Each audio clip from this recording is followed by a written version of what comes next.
تو اپنی زندگی کے سارے معاملات جو ہے وہ اللہ کے احکامات کے مطابق چلانے کی کوشش کرے۔ تو سورہ انعام کی آیت نمبر 39 سے 46 تک مختصر خلاصہ درس کا کیا ہوا کہ پہلی آیت میں اللہ نے آپ صلی اللہ علیہ وسلم سے فرمایا کہ قل ارأیتکم ان اتاکم، آپ ان سے یہ سوال کریں کہ اللہ اگر تم پہ عذاب لے کے آ جائے یا قیامت آ جائے تو اس عذاب کو ٹالنے کے لیے اللہ کے علاوہ تمہارے پاس کوئی اور موجود ہے؟ تو جواب کیا آئے گا کہ عذاب لانے والی ذات بھی اللہ کی ہے اور اسے دور کرنے والی ذات بھی کس کی ہے؟ اللہ کی ہے۔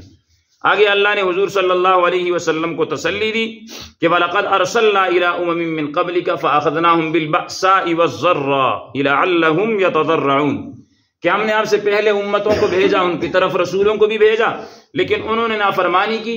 اللہ فرماتے ہیں فَأَخَذْنَاهُمْ بِالْبَأْسَاءِ وَالضَّرَّاءِ، کہ پھر میں نے ان کو بأسا مالی پریشانی اور وَالضَّرَّاء جسمانی پریشانی کے ذریعے ہم نے ان کو پکڑا، ان کے مال کو ہلاک کیا۔ بأسا کہتے ہیں یعنی ایسی مصیبت، ایسی پریشانی کہ جس کا تعلق انسان کے جسم کے باہر سے ہو، جسم سے اس کا تعلق نہ ہو، جیسے سیلاب آ گیا، زلزلہ آ گیا، کوئی مالی نقصان ہو گیا، سمجھ آ گئی؟ یہ بأسا کے اندر ہے۔ اسی طرح ذرہ ان کو جسمانی پریشانیوں کے اندر مبتلا کر دیا۔ اب ان کی وجہ کیا ہے؟ لعلہم یتضرعون، اللہ فرما دے تاکہ وہ ہمارے پاس آئیں، میرے در پہ آئیں، وہ گڑ گڑائیں، عاجزی کے ساتھ مانگے۔ اور اللہ کا در ایسا ہے کہ جب بندہ اپنی پریشانی اللہ کے پاس لے کے جاتا ہے، اللہ اس کے مانگنے پہ خوش بھی ہوتا ہے اور اس کو جو کچھ اس کا ضائع ہوا ہے اس سے زیادہ جو ہے وہ اللہ اس کو کیا کر دیتا ہے؟ عطا کر دیتا ہے۔ ٹھیک ہے؟ اچھا، آگے دوسری ایک بات ذہن میں رکھیں، اللہ نے فرمایا کہ فَلَمَّا نَسُوا مَا ذُكِّرُوا بِهِ فَتَحْنَا عَلَيْهِمْ أَبْوَابَ كُلِّ شَيْءٍ، کہ جو بات ہم نے ان کو کہی تھی نا، جس کی طرف ہم انہیں راغب کرنا چاہتے تھے، جس کی طرف ہم انہیں دعوت دے رہے ہیں، انہوں نے وہ بات بھلا دی، وہ اپنی دنیا کے اندر مگن ہو گئے۔ اللہ فرماتے ہیں کہ پھر فتحنا علیہم ابواب کل شیء، ہم نے ان پر ہر چیز کے دروازے کھول دیے، ہم نے ان پر ہر چیز کے دروازے کیا کر دیے؟ کھول دیے۔ معلوم ہی ہوا کہ غربت کے بعد اگر انسان کو اللہ مال سے نوازتا ہے تو یہ اللہ کے راضی ہونے کی دلیل نہیں ہے۔ غریب تھا، اللہ دیکھنا چاہتا ہے کہ یہ غربت میں کتنا فرما بردار تھا۔ بعض ایسے بدبخت ہوتے ہیں کہ اللہ جب انہیں مال دیتا ہے، وہ امیر ہوتے ہیں، تو وہ پہلے اگر نمازیں پڑھتے تھے نمازیں چھوڑ دے، پہلے اگر ان کی خوشی غمی شریعت کے مطابق ہوتی تھی تو اب ان کی خوشی غمی اپنی مرضی کی ہو رہی ہے۔ تو مال کا مل جانا یہ بھی اللہ کی طرف سے آزمائش سے اللہ بندے کو آزماتا ہے۔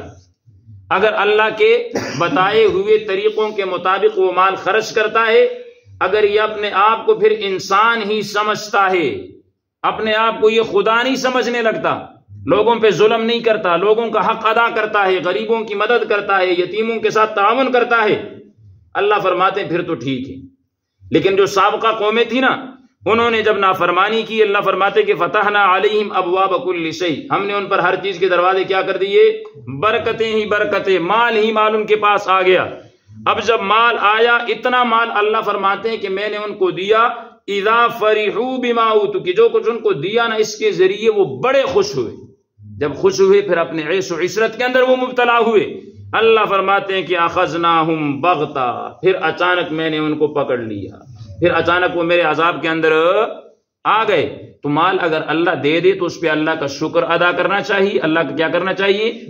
شکر ادا کرنا چاہیے، اور اپنے آپ کو پھر انسان ہی سمجھنا چاہیے، انسان سے اوپر اپنے آپ کو نہیں لے کے جانا چاہیے۔ اچھا، آخری آیت میں اللہ نے کیا فرمایا؟ قل ارائیتم ان اخذ اللہ سمعکم، کہ میرے محبوب آپ ان سے کہیں کہ اللہ نے تمہیں صحیح تندرست کان دیے ہیں، بڑے خوبصورت، اللہ نے تمہاری خوبصورت آنکھیں بنائی ہیں، اگر تمہاری یہ آنکھ مکمل طور پہ اللہ ختم کر دے، بالکل گلمالا پھیر دے، یہاں ماتھے کے ساتھ سیدھی ہو جائے، یا اس سے اللہ جو بصارت ہے نا، دیکھنے کی جو قوت ہے وہ اللہ چھین لے، یا تمہارا کان جو ہے بالکل ختم کر دے، یا تمہارے کان سے وہ قوت سماعت کو چھین لے، کیا اللہ کے علاوہ تمہارے پاس کوئی ایسی ہستی ہے کہ جو ایسے ہی تمہاری آنکھ یا اس کی بصارت، تمہاری کان یا اس کی قوت سماعت کو بحال کر سکے؟ تو جواب کس میں آئے گا؟ نفی کے اندر آئے گا کہ من الہ غیر اللہ یأتیکم بہ، کہ کیا تمہارے پاس اللہ کے علاوہ کوئی ایسا ہے جو یہ چیزیں دوبارہ لے کے تمہارے پاس آئے؟ جب یہ نہیں ہے اور یہ سب کچھ کرنے والی ذات اللہ کی ہے، تم مانتے بھی ہو، تو پھر انسان بنو، عبادت اور اطاعت بھی اسی اللہ کی کرو، اور اللہ کے ساتھ جو غیر ہیں ان کو کیا کر دو؟ چھوڑ دو۔ اللہ رب العزت قرآن سمجھنے اور عمل کرنے کی توفیق عطا فرمائے۔ وآخر دعوانا